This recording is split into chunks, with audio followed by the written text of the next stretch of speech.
Hey guys, I want to talk to you today about matte varnish. Now I got a request from one of the Redditors that's been watching my videos, Lipshits. He wanted me to demonstrate how to apply matte varnish, and I also want to talk about what brands of matte varnish that I like. So first off, we have my personal favorite. It's a Army Painter Anti-Shine. Now you get a lot of paint in this can. I've had one problem with it, and that is when I left it out in the sun. So that was my fault. It wasn't the paint's fault. And I've been using it for over 5 years, so I've had a good track record with it. The other one is probably a favorite of a lot of painters out there. It is the Tester's Dull Coat. This one is probably a little bit easier to find, but it is more expensive, and you get less paint for the price. I think I paid $6.50 for this one. While this can was $11. We actually carry this brand. We don't carry the Tester's brand here in the Mastermind studio. So let's talk about a few things before I actually demonstrate how to apply the matte varnish. Things you want to avoid: you want to keep these cans inside. You don't want them in your garage. You don't want them in the sun, so keep them away from windows, things like that, because if they get hot, it can ruin the can. And it can ruin your model if you try and put it on there.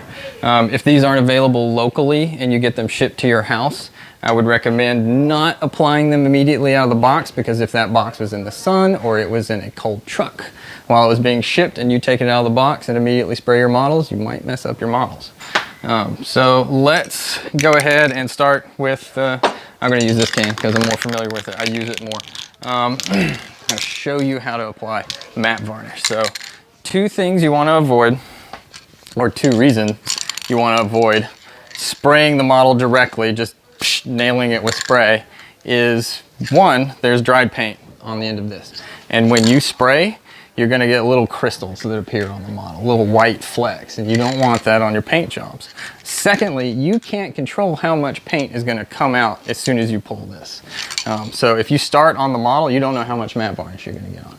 So what I do is I start on the side. So I start my paint over here and then move across the model and then let go.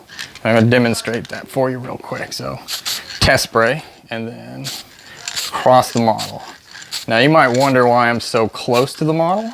I live in Alabama and there's a lot of humidity in the air. So if I'm 12 inches away, like this can suggests, I'm going to pick up all that moisture when I'm spraying, and it's going to collect on the model.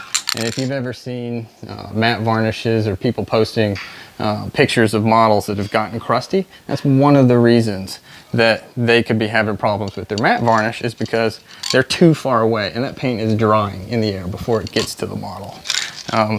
So I like to stay close. It's not going to change anything. And again, I've been using this for 5 years and I've been using that technique for over a decade. So stay close, move fast, start off the model.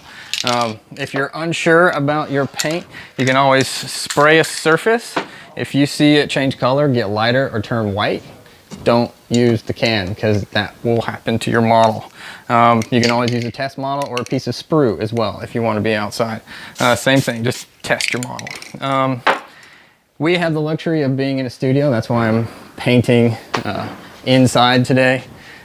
We have a lot of open air, a lot of open space. I can spray a few times and it won't affect anything.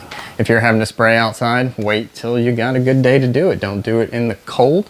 And don't do it when it's really hot outside. Don't do it when it's raining, because there's a lot of moisture in the air. But that's about all I can think of to tell you today. If you have any questions, let me know in the comments, and we'll see you next time.